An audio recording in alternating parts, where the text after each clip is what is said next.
Mr. President, I rise again today to bring attention to the devastating floods in my state of Louisiana, that which is now being called the Great Flood of 2016. In just a matter of a few days, 7.1 million gallons of rain fell in Louisiana, more than fell during Hurricane Katrina. The flooding that resulted caused $8.7 billion in damages to homes and businesses.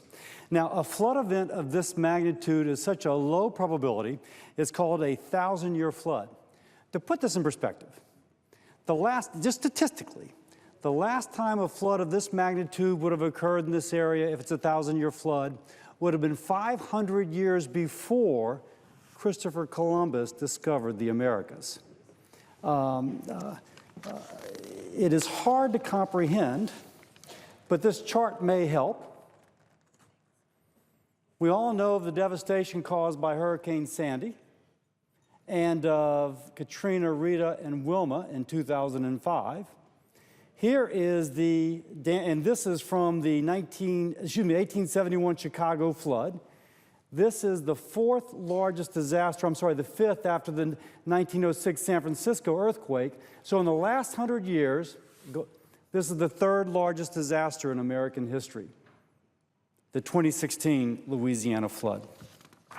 Now note, the National Hurricane Center was unable to warn for this. They said rain's going to start.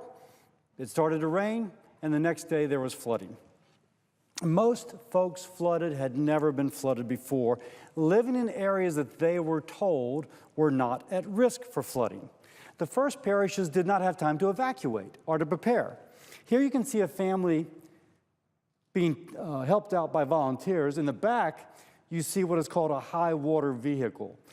It doesn't flood out, but it is a single vehicle.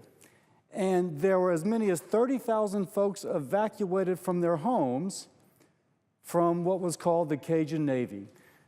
Americans helping Americans get out. Now, by the way, this is a residential street. This is a neighborhood in which you can see the street itself flooded. And this family now, their belongings are now piled up on the side of a road. They escaped with what they now have, which are the bags that they hold.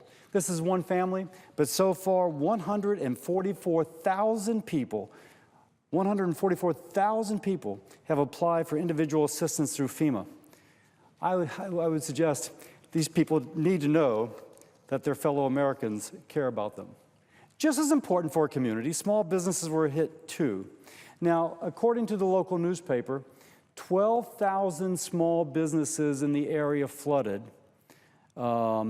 have been, if you will, out of commission because of the flood. This is from Denham Springs. It is a town right across the Amite River from East Baton Rouge Parish. And here you see everything they are selling piled up on the side of the road. Now, of course, this is tragic for the business, but think about the community. The National Flood Insurance Program estimates that 40% of small businesses flood, never recover, and never go back into business.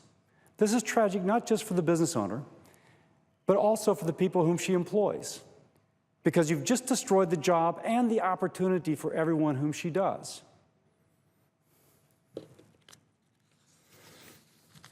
Now, it's one thing to look at statistics and to look at just the scope, the huge scope of this disaster, but I return to the fact that it is a disaster affecting individuals and affecting families, people who have lost everything. Next slide. Oh, I got you. Now, when I say everything, they still have their life, but the floodwaters have now receded. And you would say, wait, how could floodwaters have receded? We still have a home under which there's obviously a lot of water. This flood was so devastating that there's a community called Cypress Point in French settlement. The homes were built in the 2000s, far above the base flood elevation, and they were told they were not at risk of flooding. The floodwaters rose, though, to 46 feet above flood level, and it ripped out the ground beneath the homes. What you're looking at used to be ground beneath the home, and now the river has taken away the bank, and these homes are sitting in a river. 10 of these homes are being condemned, and there is a certain kind of bitterness these folks must feel.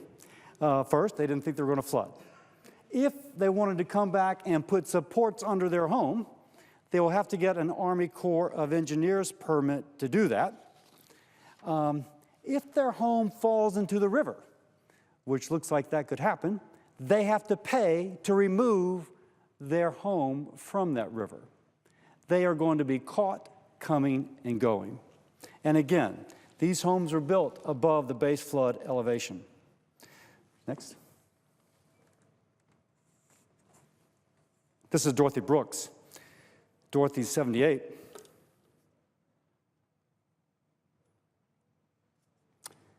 She's obviously being rescued. She's wheelchair bound. So here's the Tangipahoa Sheriff's Officer, Sergeant Thomas Wheeler, carrying her out. Now, Dorothy did not have time to get out on her own. You can still see rain falling, even though water is up to about 3 or 4 feet. Many seniors like Dorothy were able to return to their home, but due to their age, they could not rip it out. So you have carpet and sheetrock that you have, if your home's flooded to 4 feet, you have to go around and physically take the sheetrock out and the insulation that is behind it, the carpet and the wood floors. If not, mold comes in. Now, as it turns out, here's an example of just a tragic example. Roy and Vera Rodney are both in their 80s. They had 4 inches of water enter their home, just 4 inches. And a FEMA inspector told them that it was habitable, so they were denied repairs and rental assistance, but they didn't have any family nearby. They couldn't gut their house. They couldn't repair it, so the water-damaged carpet, furniture, and belongings stayed, and predictably mold appeared. They could no longer live. They evacuated elsewhere. They weren't there to let volunteers in to rip it out, and now they have mold throughout their home, and it is uninhabitable. Because they couldn't get the aid they needed, cost of recovery grew with time. And if there's a metaphor here, it is them. It is they. If you're unable to get the aid when needed, the cost of recovery grows with time. Roy and Vera, by the way, were not required to purchase flood insurance. They lived in Zone X. And Zone X is thought to be at such low risk of flooding, flood insurance is not required. By the way, that is a huge factor in this flooding. About 80% of the homes that were flooded did not have flood insurance. Not because they didn't purchase it but on purpose when they were told to, but because they were told they lived in low-risk areas, such low risk for flooding, that flood insurance was not required. I will say that is why federal aid is so critical.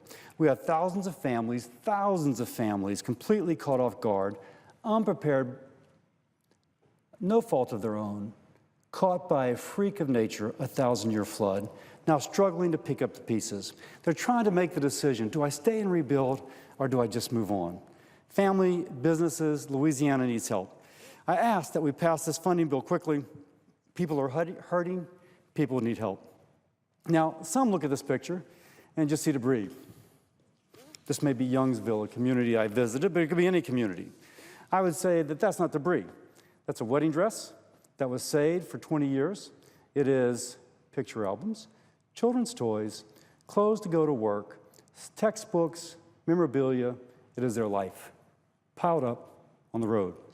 I'm thankful that Senate leadership has put what they are calling a down payment in the continuing resolution. This reassures families that their fellow Americans care and that they can rebuild and prosper. But we are not through yet. Helping each other is a fundamental American value.